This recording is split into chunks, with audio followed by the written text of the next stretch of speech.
আপনি কি জানেন ইতিহাসে এমন এক রাজা ছিলেন যিনি আল্লাহর দেওয়া শক্তি আর জ্ঞানে সমগ্র পৃথিবী ভ্রমণ করেছিলেন? তিনি গড়েছিলেন এক অদ্ভুত প্রাচীর যা আটকে ছিল ইয়াজুজ মাজুজ নামের ভয়ঙ্কর জাতিকে। আজ আমি শোনাব সেই অবিশ্বাস্য কাহিনী, জুলকার নাইনের মহৎ ভ্রমণ আর প্রাচীর নির্মাণের ঘটনা। প্রথমে তিনি গেলেন পশ্চিম দিকে। সেখানে তিনি সূর্যকে সমুদ্রের পানিতে ডুবে যেতে দেখলেন। তিনি এমন এক জাতির সাথে সাক্ষাৎ করলেন যাদের কাছে তিনি ন্যায় প্রতিষ্ঠা করলেন। ভালো মানুষদের প্রতি তিনি দয়া দেখালেন আর অপরাধীদেরকে তিনি শাস্তি দিলেন। এরপর তিনি চললেন পূর্ব দিকে। এখানে তিনি এমন এক জাতিকে দেখতে পেলেন যাদের ঘরবাড়ি ছিল না। তারা খোলা আকাশের নিচেই বসবাস করত। তাদের সাথেও জুলকার নাইন ন্যায় বিচারের আচরণ করলেন।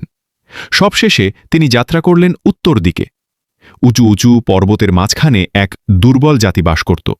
তারা ভয়ে কাঁপছিল ইয়াজুজ মাজুজ নামের এক ভয়ঙ্কর জাতির কারণে। ইয়াজুজ মাজুজ দিন রাত তাদের দেশে আক্রমণ করত এবং সর্বত্র ধ্বংসযজ্ঞ চালাত।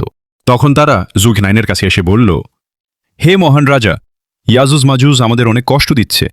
আমরা আপনাকে কিছু সম্পদ দেব, দয়া করে আমাদের জন্য একটি প্রাচীর বানিয়ে দিন। জুলকারনাইন বললেন, আল্লাহ আমাকে যা দিয়েছেন তাই যথেষ্ট। তবে তোমরা শ্রম দিয়ে সাহায্য করো, আমি তোমাদের রক্ষা করব।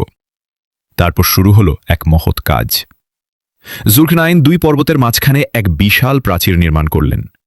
প্রথমে স্তরে স্তরে লোহার টুকরো সাজানো হলো, তারপর আগুন জ্বালিয়ে সেগুলোকে উত্তপ্ত করা হলো, শেষে গলিত তামা ঢেলে দেয়া হলো সেই লোহার স্তরের উপর। এভাবে প্রাচীরটি শক্ত হয়ে গেল। এতটাই শক্তিশালী ছিল প্রাচীরটি যে ইয়াজুজ মাজুজ তা ভেদ করতে পারল না, আর উপরে উঠতেও পারল না। দুর্বল জাতি নিরাপদে বসবাস করতে লাগল।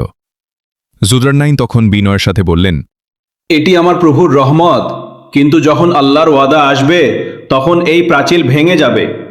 হ্যাঁ, কিয়ামতের কাছাকাছি সময়ে সেই প্রাচীরে ফাটল ধরবে। তখন ইয়াজুজ মাজুজ বের হয়ে আসবে। তারা হবে অসংখ্য, ঢেউয়ের মতো পৃথিবী জুড়ে ছড়িয়ে পড়বে।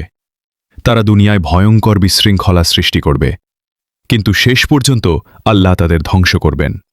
মানবজাতি আবার শান্তি ফিরে পাবে। এই কাহিনী আমাদের এক মহান শিক্ষা দেয়। শক্তি, ক্ষমতা আর নিরাপত্তা সবকিছুই আল্লাহর হাতে। মানুষ যতই শক্তিশালী হোক, শেষ সিদ্ধান্ত একমাত্র আল্লাহর। তার উপর ভরসা রাখলেই দুনিয়া ও আখিরাতে শান্তি পাওয়া যায়।